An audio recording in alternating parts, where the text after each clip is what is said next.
Ils étaient en train d'être emmenés pour être exécutés, mais lorsqu'ils passèrent la main dans un compartiment d'une voiture, il eut une idée pour s'échapper.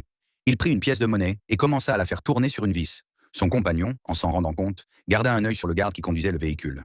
Lorsque le garde se retourna, les deux hommes se couchèrent rapidement jusqu'à ce que le danger soit passé. L'homme se releva ensuite et continua son travail. Grâce à la parfaite coopération entre les deux, une vis fut retirée. L'homme donna alors la pièce à son partenaire, qui répéta le processus de l'autre côté. Ensuite, ils libérèrent les chaînes et, avec un effort commun, réussirent à ouvrir le couvercle de la voiture. Lorsqu'ils réalisèrent que le garde n'avait rien remarqué, les deux poussèrent avec leurs pieds contre le siège du conducteur, et l'arrière du véhicule glissa vers l'arrière. Le compagnon regarda, effrayé, le sol qui défilait rapidement. Mais l'homme, déterminé à s'échapper, n'hésita pas une seconde. Après avoir glissé sur une certaine distance, les deux parvinrent enfin à échapper aux gardes. Toutefois, les chaînes à leurs poignets restaient un obstacle à leur liberté totale. Ils savaient donc qu'ils ne pouvaient pas rester au même endroit, car si la police s'en apercevait, ils seraient repris.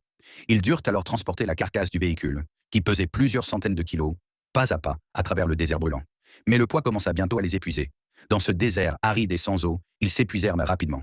Soudain, alors qu'ils marchaient, ils tombèrent d'un côte à côte, accélérant chaque seconde. Heureusement, au milieu du chaos, ils parvinrent à atterrir en sécurité. À leur grande surprise, ils trouvèrent un avion de la Seconde Guerre mondiale.